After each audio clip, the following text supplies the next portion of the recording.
Greetings, Earthlings! Thanks for stopping by. Welcome to part 2 of my personal Loki analysis and evaluation. You can find part 1 where I discuss why I love this show in both the description below of this video and right here in the corner of the screen. In this video, I will be discussing the writing of this Marvel Disney Plus show, Loki, and why it is so intelligently designed and executed, and how it will affect the future of the Marvel Cinematic Universe, or more accurately, the Marvel Cinematic Multiverse. So, without further ado, let's get into it.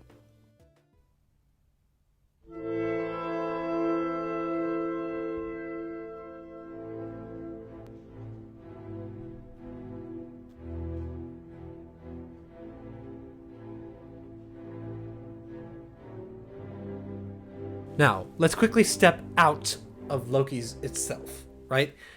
The guy who wrote it is Michael Waldron. He's very talented and a very accomplished writer with quite the transcript.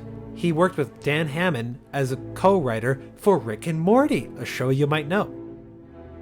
The similarities can also be seen in a story writing technique that he and Dan Hammond coined called the story circle. Give me a moment, I'll get to that. But one thing I want to also say is that he is also going to do the writing for Doctor Strange in the Multiverse of Madness, which is coming soon. Now, the story circle. It is designed by Dan Hammond, the co-writer with Michael Waldron, and it spans from either a single episode to an entire season or a multi-season show, like they've said Loki is. Now, a story circle has 8 parts. It starts with a zone of comfort, then a need, then an unfamiliar situation, then adapting to it, then attaining the need, then there's a price taken, ending with both a return to familiarity and changes having happened. As I've said before, this writing philosophy can not only apply to a single episode, but it can apply to an episode arc, an entire season, or an entire series, period. This is also seen in Rick and Morty. This same story circle is used with this example they provided here.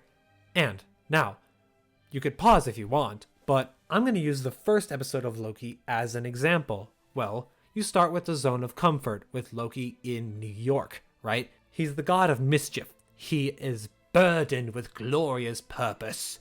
Then he has a need to escape from the shackles of the Avengers and to rule Midgard. I mean, it's quite simple, honestly.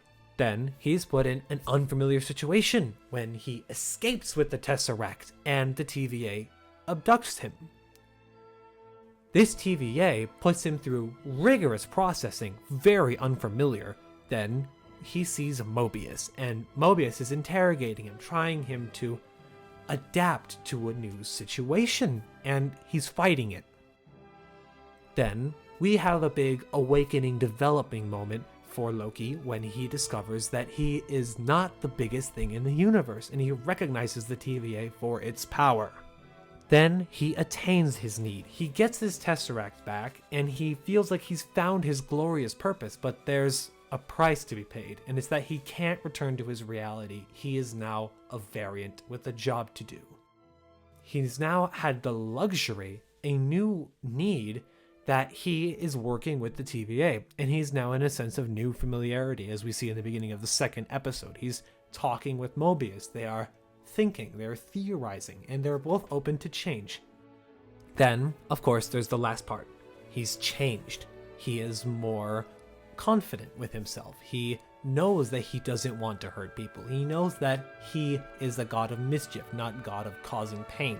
He is content with being a variant, and he just wants himself to be the strongest variant. And since he's hunting another variant, he has glorious purpose. It's not the same as before, but he is now ready and willing to change.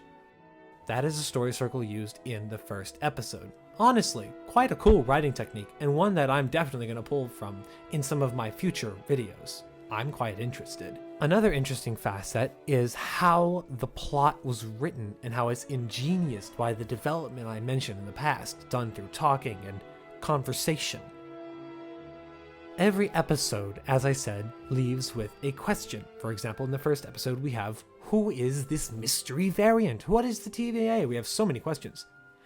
Then we think these questions are answered. We're like, okay, the TVA is this organization that protects the sacred timeline. Quite simple. But then new questions are asked when we see who the variant is. Is it Lady Loki? Is it, well, look at the horns, Mephisto? I had to do it. And, well, what does the variant want? Third episode, Lamentis. We have new questions. What is the nature of the TVA? If they're all variants, who started it? What is it all about? We've been lied to. Then the fourth episode, we get new questions of who created the Timekeepers if they're androids? And is Loki alright? My god, he just got pruned. Then the fifth episode. Okay, he's not pruned, we're fine. And we see Alioth, we see other Loki variants, we see so many things, so many questions. And when we see Alioth, we get one brand new question. And also, then we see something called Kang on the side of Stark Tower inside the Void. And we have one new overarching question. Is he who remains / King the Conqueror connected? That was the question all the commentators had in their heads before the release of the final episode. And, well, aside from other questions like where are Loki and Sylvie going to this castle on an asteroid, and what will Mobius do going back to the TVA? Then, episode 6, the finale. Will all our questions be answered, or will we have more? Both.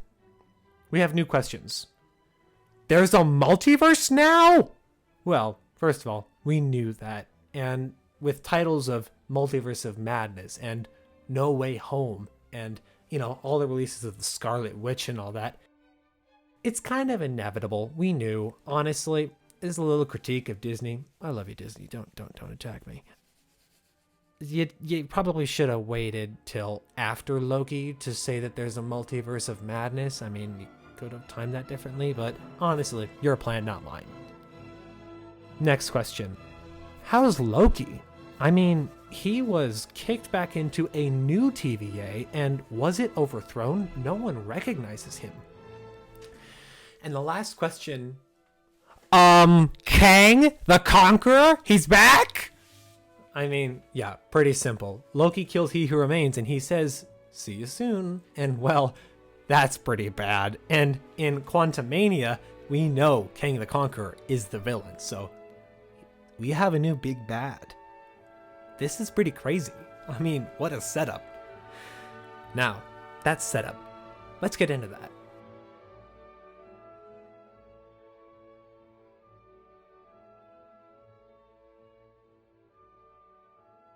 Now, I think I could have said this earlier, but if you haven't seen the show, again, spoiler warning, and I'm going to go into depth about Kang the Conqueror, or more accurately in the show, He Who Remains, since he just says, I was called a conqueror, but we all know it's Kang the Conqueror. Jonathan Majors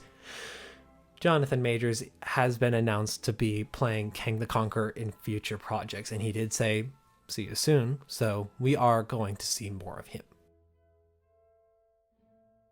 This show, I think, did the best job of setting up a villain in all of the Marvel TV shows and in the recent movies as well. Even better than Far From Home, even though Far From Home was surprisingly underrated, but not a gem. The way they wrote a big bad in this was very similar to that of Star Wars, and let's use Palpatine as an example from the original George Lucas trilogy. A good villain, in the idea of a big bad, does not need to make themselves known, does not need to put themselves in front of the audience and say, ha ha, I'm evil.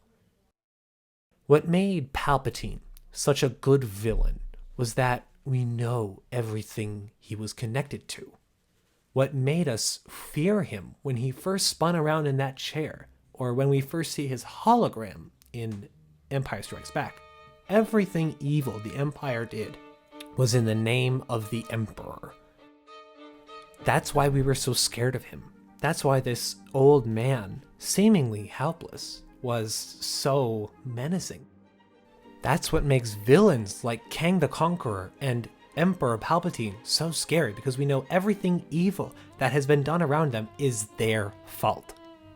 Now, what is the fault of He Who Remains, or Kang the Conqueror? Well, he explains it himself. A vast multiversal war is his fault. One that we haven't seen, but we hear was gruesome and horrible, and the TVA is doing everything they can to prevent it from happening again. And we also see the evils done by the TVA, like ruining Sylvie's life, pruning countless innocent people who have done almost nothing wrong. And, well, we see that this is all a result of Kang the Conqueror.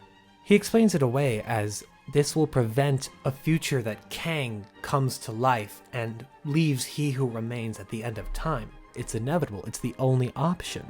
Well, it's a means to justify an end, as he explains away.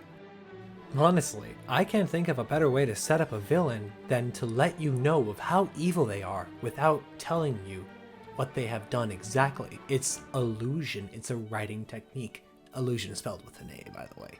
This illusion, or hinting at what He Who Remains / Kang the Conqueror has done, makes him scary. And that scariness is important to future projects within the Marvel Cinematic Multiverse. This cinematic multiverse includes future films such as The Multiverse of Madness, Quantumania, No Way Home, and maybe Let There Be Carnage. Even What If dives into these topics. With great certainty, I could say I am looking forward to the future of the Marvel Cinematic Multiverse. Well, you've made it to the end of the video. I must say, in conclusion, I loved watching Loki, and I'm definitely going to rewatch it, and I'm excited for the future of the series and other Marvel products. I'd say its writing was quite stellar, and as I explained before, I'm probably going to take some inspiration from it, and if you want to do some writing, it's always fun to take inspiration from things, but don't copy. Copying isn't that fun. Regardless, if you enjoyed the video, make sure to like and subscribe and ring that bell. I'd really appreciate it, and I'm gonna release some more content soon. Following this video up with a small short explaining the majesty and mastery behind Natalie Holt's TVA, the main outro and theme of this Disney Plus show. Now, this has been Galactic Threat, signing off from another Galactic-Sized evaluation, or more accurately, my first. Have a lovely day.